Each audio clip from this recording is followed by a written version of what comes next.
Hello, today I have with me Dr. Reese Knight, who is a glaucoma fellow at the University of North Carolina in Chapel Hill. Thank you, Dr. Knight, for talking to us today. I just wanted to get a little bit of your perspective about why you chose to go into medicine. Well, thank you for having me, first of all. I chose to go into medicine because, for actually a very specific reason. I had the opportunity to be in St. Thomas because that's where my family is from. And, you know, there were a certain number of things that happened even when I was 8 and 9 years old that I felt shouldn't happen. And so my first kind of push into medicine was, you know, what I didn't understand at the time was this desire to fix access to care issues and healthcare disparities. And what problems have you seen as far as access to care in your community, not only in St. Thomas, but also just in America? So with regard to access to care, to be very specific, there was a concern that my grandfather had colon cancer and couldn't get a colonoscopy done in St. Thomas. My grandmother walked around for a week in St. Thomas with a detached retina because there is very little ophthalmic care available in St. Thomas. And both my grandfather and my grandmother had to fly, my grandfather to Puerto Rico and my grandmother to Miami, to seek out healthcare, which healthcare within itself is already expensive, but now you're adding lodging in a different place, you're adding, you know, airfare in a different place. And during that time, you know, a very scary time in most people's lives, you're actually away from your family. Now, with regard to what I've seen in my community, when I knew that I wanted to do ophthalmology, and that was a bit of a hard decision to come to, because when I initially became interested in it from an intellectual standpoint, I felt as though I wouldn't be able to serve my interest in access to care or my interest in healthcare disparities. But I was quickly proven wrong when during medical school I spent probably every third weekend at, you know, at a health fair organized by the University of Miami, and working specifically at the vision station, the vision screening station, where we were screening hundreds, if not thousands, of patients who didn't have insurance or were underinsured for glaucoma, cataract, diabetic retinopathy, hypertensive retinopathy, and things of that nature.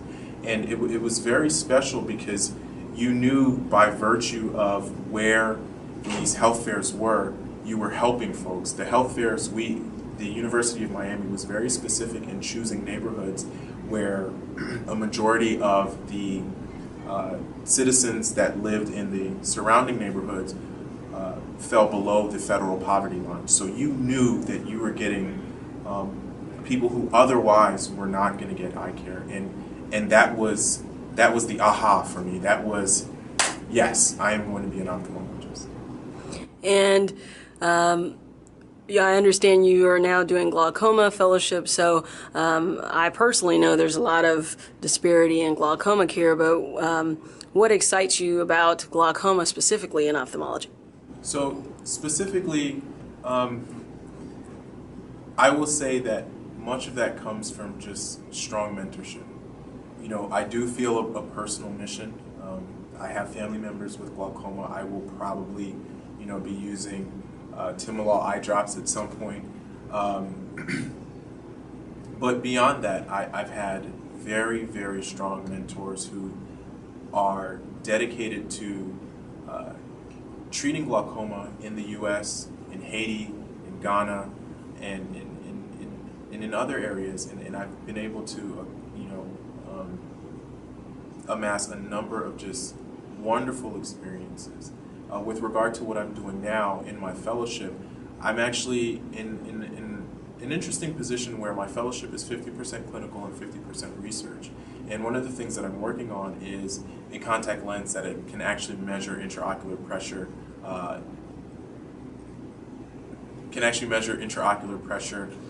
over a 24-hour time span. So the patient is wearing this lens for a day. I put it on Monday morning, and I take it off on Tuesday morning, and we get about 1,000 measurements of intraocular pressure. And that's important because up until this point, we've been relying on diurnal curves, which can only give you so much data because you're missing the data. You're missing the changes in intraocular pressure that we know happen when the patient is sleeping and that we know happen, at certain times during the day. So if we're able to get a better idea of the changes in intraocular pressure, maybe we can better classify certain patients. Maybe we can find better modalities to treat glaucoma and so on and so forth. So I'm very excited about that study. There's a number of other studies that are all designed to either improve the diagnostic sensitivity of the instruments that we have available, or actually improve the way that we treat glaucoma. I'm very interested to hear about your research. I just want to know if you could explain to the listener the value of research and when you actually started doing research. So I'll answer your second question first. I started doing research very, very early on. I remember being involved in what was called the Howard Hughes Medical Institute Scholars Program at the University of Miami. And that was just at the time for me, it was just a scholarship, but what it required was, or what the basis of the program was, encouraging minority students who were already science majors to consider careers in research. And at that time, I can honestly say that I had absolutely no interest in being a researcher. I entered the University of Miami in the year 2000, and I think I have been involved in research in one way or another since the year 2000.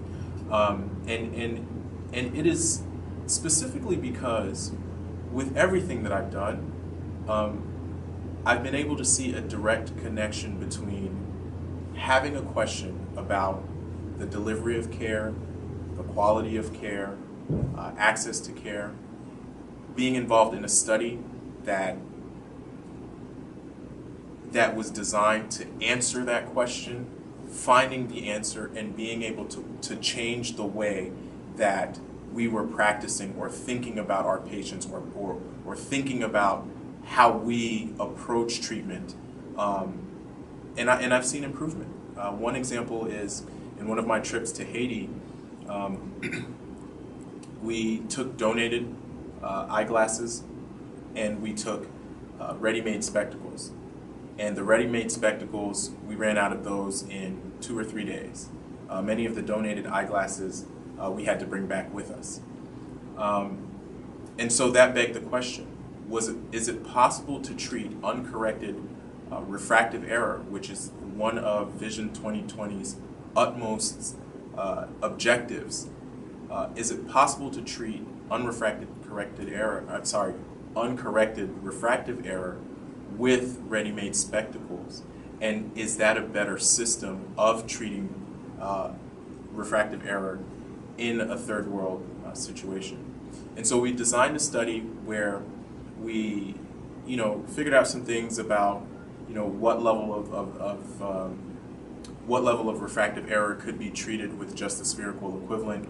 And we actually found out that one pair of ready-made spectacles could fit any number of patients, where if you knew that you had 100 patients with uncorrected refractive error, you probably needed something on the order of 10,000 pairs of donated glasses. So then you get into the question of, well, how long does it take to, get all these glasses donated, and what kind of quality will the glasses be in, and will the patients wear them, and so on and so forth.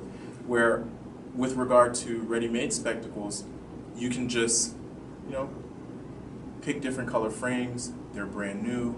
You can fit it to the patient's prescription much better, much more quickly, and the patients have been happy. And we did this study in Haiti. We've done this study in Belize. We've published this data. I'm not involved in the follow-up work, but I understand that I understand that the follow-up work is actually trying to see if we can use this in the indigent populations here in America. So when you think about uncorrected refractive error, and you realize that patients are blind simply because they don't have a pair of glasses in front of their eyes.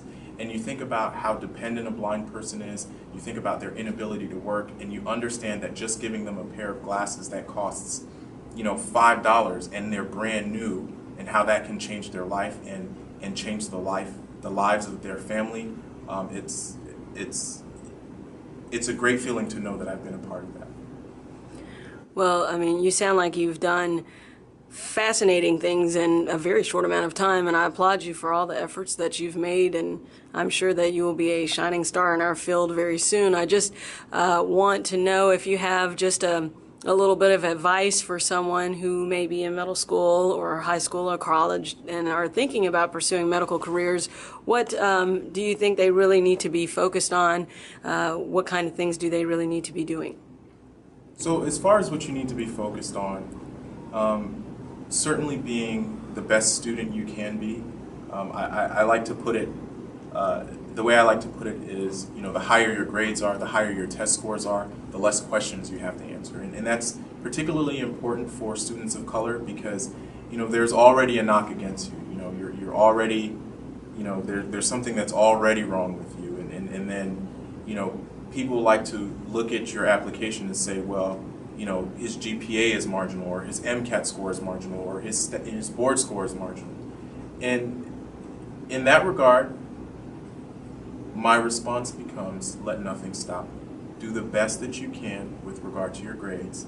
Don't allow for one moment your GPA, your MCAT score, your Step 1 score to limit who you think you want to be. If you are absolutely and completely convicted that you want to be X, and I hope that's an ophthalmologist, do that and let nothing stop you. And seek the help and advice of the people who have come before you, the people who are standing around you, who actually are there interested in supporting you, and they're interested in getting you to where you want to go.